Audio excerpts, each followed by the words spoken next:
And I survived a system that was very corrupt with the Russia hoax and the impeachment hoax over a phone call. What he's doing is, it's called a verbal crutch, or loaded language and cliches. And this is basically his attempt to program in a verbal tick that appears in somebody's mind every time they hear something. When they hear, impeachment, they hear impeachment hoax 1, impeachment hoax 2, or they hear Russia.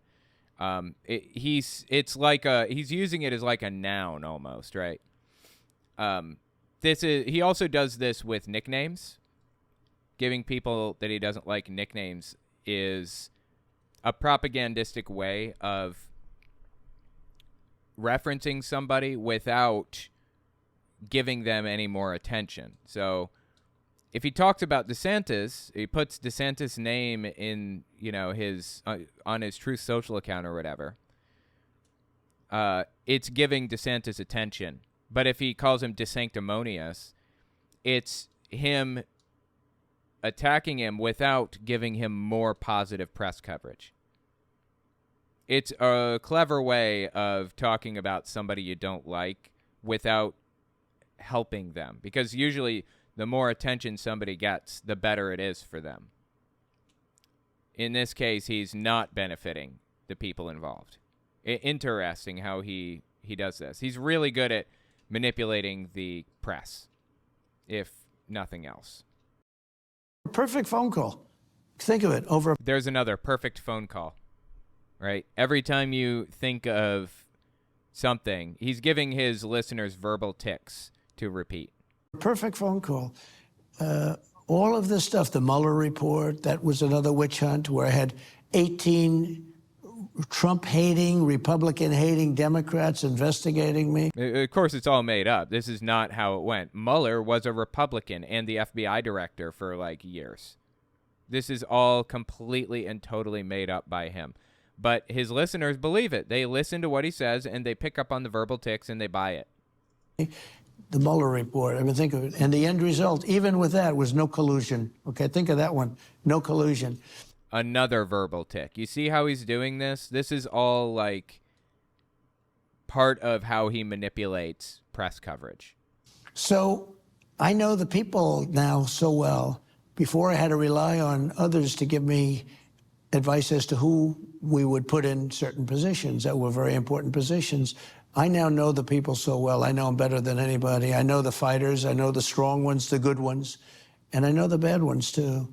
So we had some fantastic people. Look, biggest tax cuts in history, biggest regulation cuts in history. I rebuilt the military. Sadly, Afghanistan got $85 billion worth of it. Nobody can even. It's completely made up. This is another thing he does. It's called the Gish Gallop, where he repeats the same lies over and over and over and over again until people believe it. And he spits them out one after another. No collusion, Mueller hoax, Afghanistan took $85 billion or whatever it was. He just keeps laying it down one after another. And he does what's called the Firehose of Falsehoods propaganda technique, which was invented by Vladimir Putin in 2014. When Putin went to war with Ukraine originally to take Crimea in 2014 under Obama, he started using the Firehose of Falsehoods technique, where you take as many propagandistic framings as you possibly can, the way that Trump is doing here, tossing out whatever he can. Witch hunt, Mueller hoax, impeachment hoax number 1 and number 2, perfect phone call. Take as many propagandistic framing devices as you possibly can, and you spread them out through as many outlets as humanly possible. You send them out through Fox News. You go on these interviews with these people. You go everywhere. And you just repeat these words over and over and over again. And the thing about propaganda is you never know which propagandistic framing is going to catch the best with the audience that you're addressing. Some people will think to themselves, okay, well, that's ridiculous. That phone call was actually bad. It was not a perfect phone call. But other people listening might think, he's totally right. That was a perfect phone call. They kind of pick and choose the things that they agree with him on, right? So if he throws it all out, one after another, through as many outlets as possible, it will catch some people. It's a method of bringing in some number of believers or agreeers or whatever. You lose fewer people than you gain. So the Firehose of Falsehoods is like a Gish Gallop across as many outlets as humanly possible. Like, you remember what happened when he got arrested? He went up there at Mar-a-Lago after getting back to Florida. He went up there on stage and gave this big speech, not about being arrested. He didn't even address that, or maybe once. He gave a speech about how the Democrats stole the election and how he had a perfect phone call and how he was hated, but Russia loves him, Putin loves him, and he loves Russia, and Kim Jong-un loves him, and all these dictators love him. That's how he does it. He used that opportunity that he knew he'd be getting press coverage over.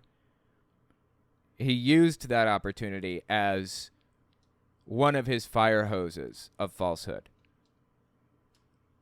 It's all propaganda all the way down with this guy. Always has been. And for that matter, I don't feel comfortable playing the things that he says unless I stop every 3 seconds and address every one of them. I can't let him get away with all of these. I can't let him get away with this fire hose. I must address it one by one. I must. Or I can't play what's on, like, what he has to say, in my opinion. President Trump, today, as we're recording this, Tucker's been released from Fox News. Bongino's out. Oh, fascinating. They're talking about Fox News firing Tucker Carlson recently. Okay. Tucker's out. What does that say to you about mainstream media? Well, the only good thing is that Don Lemon's out, and that's good, because CNN, fake news, they fired Don. See what he's doing there? Again, he's giving you these verbal tics that his listeners can or may pick up on. Fake news, CNN fake news. He's linking those thoughts in people's heads. This is how propaganda works. He really is a master of propaganda, for better or worse. Lemon, that's good.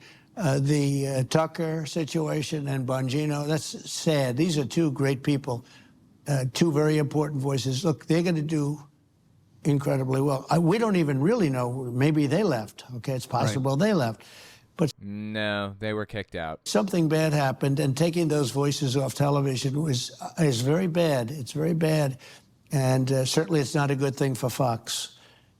So I was very sad to hear it. Very sad. And that's why we have to stand up even more. We have to stand up more. We're going to stand up stronger and bigger. And in 2024, we're going to win the White House back, and things will be different than they are right now, because right now we have a nation that's in such trouble. You don't even know if it could last a year and a half. Yeah. So this is another propaganda technique, fear-mongering, trying to scare the shit out of everybody listening, making them think that their lives are on the line. If they don't get out there and do what Trump tells them to do, he's getting them emotionally invested. They're going to lose the friends and family that they love. They're going to lose everything if they don't get out there and do something about it, turning people into extremists. Donald Trump also does another little power play, if you will, commonly. It doesn't appear that he did it in this case, but with Shinzo Abe, specifically the previous leader of Japan, Trump shook the guy's hand and wouldn't let go. He takes handshaking really seriously, and I take handshaking seriously too. It communicates a lot about who you are, and I learned how to do handshakes when I was a Jehovah's Witness, and I've always shaken people's hands very seriously and taken it very seriously. So anyway, watch Trump shake the guy's hand. Watch how he does it here. Thank you, sir. Thank you so much. thank you very much. I See, he grabs his hand, he looks him directly in the eyes, and he holds on to it for a second. appreciate it. Thank you. Thank you. But with Shinzo Abe, he didn't let go. He continued shaking his hand. That's a power play. When somebody does that to you, they're fucking with you. And there is a way out of that, for the record. Like, if if somebody won't let go of your hand, you're very obviously trying to let go. You're supposed to bring them in and hug them with your other hand. if they refuse to like let go of your hand, and then, you know, if nothing else, kind of reach around and get them right in the armpit, start tickling, and that always gets them. Anyways, yeah, that's how you break out of that. Shinzo Abe was sitting, though. He didn't have a way to easily break out of that, or didn't know how to. He should have probably just stood up, walked over to Trump while holding his hand, and hugged him. And when he walks out of the hug, it looks weird that Trump is the only one holding it still. Tickle the armpit. Well, there is a way to get out of it without drawing attention or tickling. You're supposed to take your thumb and stick it right into the armpit right here. It's a pressure point. It's really fucking painful. And if somebody isn't watching really closely, they won't be able to tell what's happening. So that's a good way. But tickling works too. Then they definitely look like a fool, right? Well, there he was, number 45, President Trump. Let me go to you out of that, Pastor Mark. In that, fairly quickly, he hit the Nord Stream 2, talked about the deep state, the Russia hoax, impeachment, and no collusion. You hear this now? He's repeating those verbal tics.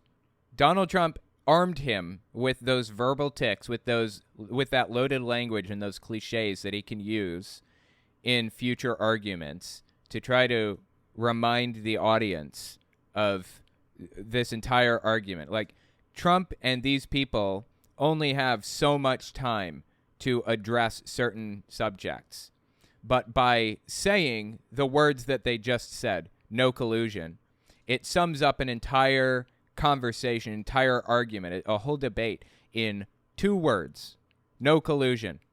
It means that they accused Trump of being involved with Russia when he wasn't, and all of the stuff that comes along with it. So now they're repeating those verbal tics for Trump. The propaganda worked.